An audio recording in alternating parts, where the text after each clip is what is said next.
Bien, là aussi, il faut bien dire que le 12 concerne la moyenne au baccalauréat, c'est-à-dire à l'issue du premier tour, l'élève qui a eu 12, c'est cette moyenne-là dont il est question. Donc, il n'est pas question de la moyenne obtenue pendant l'année scolaire, non, puisqu'au bac, on ne traite pas du dossier scolaire de l'élève. Le dossier scolaire de l'élève, c'est-à-dire ce qu'il a eu pendant l'année, est seulement pris en compte en cas de réclamation d'une note lorsque on estime que l'élève a été, par exemple, pénalisé et fait un recours. C'est à ce niveau-là qu'on regarde effectivement les notes qu'il a eues. Donc ça concerne essentiellement les notes obtenues au bac. Ça veut dire, ça équivaut à la mention « assez bien ».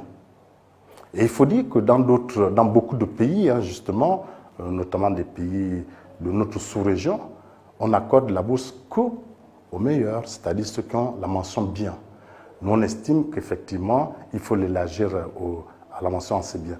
Je vais être un peu explicatif.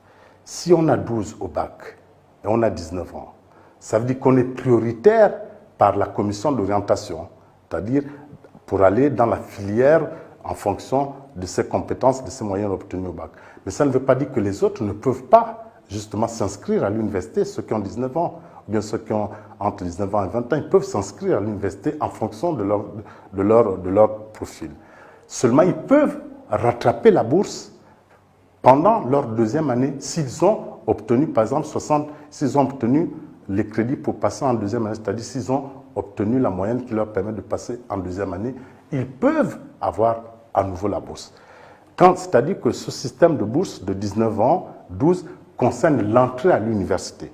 Mais si un étudiant qui est rentré en première, qui est rentré à l'université et qui n'a pas eu la bourse, et qu'il a bien travaillé, mais il a la bourse l'année suivante, tout simplement. Donc, c'est pourquoi on dit que c'est une bourse au mérite, justement, qui favorise le travail, qui favorise la récompense au travail. Mais à côté de ça, et là, je voudrais aussi rassurer, c'est-à-dire ceux qui ont 20 ans et plus. Mais il faut comprendre que selon la loi d'orientation, ceux qui ont 20 ans et plus peuvent s'inscrire à l'université, mais plus ils sont mieux conseillés pour s'inscrire dans des filières, on va dire, professionnelles. Mais là, dans les filières professionnelles, ils peuvent obtenir la bourse, mais c'est une bourse professionnelle qui est plus souple au niveau des conditions d'âge. Je signale par exemple qu'au niveau des bourses professionnelles, ce que la task force avait préconisé, c'est que l'étudiant qui a cette bourse-là, le bachelier qui a cette bourse, doit avoir au plus 25 ans. Vous comprenez? Donc ça prend pratiquement tout le monde. C'est-à-dire, qu'est-ce que ça veut dire être dans une filière professionnelle? Si vous êtes par exemple inscrit, on va dire, à l'UTO, c'est un établissement de formation informatique qui se situe à Ovendo. C'est un établissement professionnel. Si vous êtes inscrit, par exemple, à l'IST, c'est un établissement professionnel. Vous avez 20 ans et vous avez 20 ans, 22 ans, vous admettez au concours. Mais vous êtes boursier. Voilà. Si vous vous admettez, par exemple, à l'école normale supérieure, vous avez entre plus de 20 ans, etc. Mais vous êtes boursier.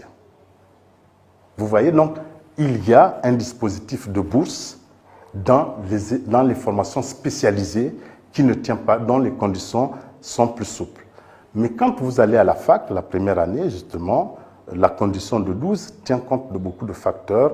Peut-être qu'il faudrait expliquer qui sont aussi des facteurs liés réellement à la motivation de l'étudiant et puis à son profil. Mais l'étudiant qui n'a pas ce 12-là peut rattraper effectivement la bourse s'il passe en deuxième année.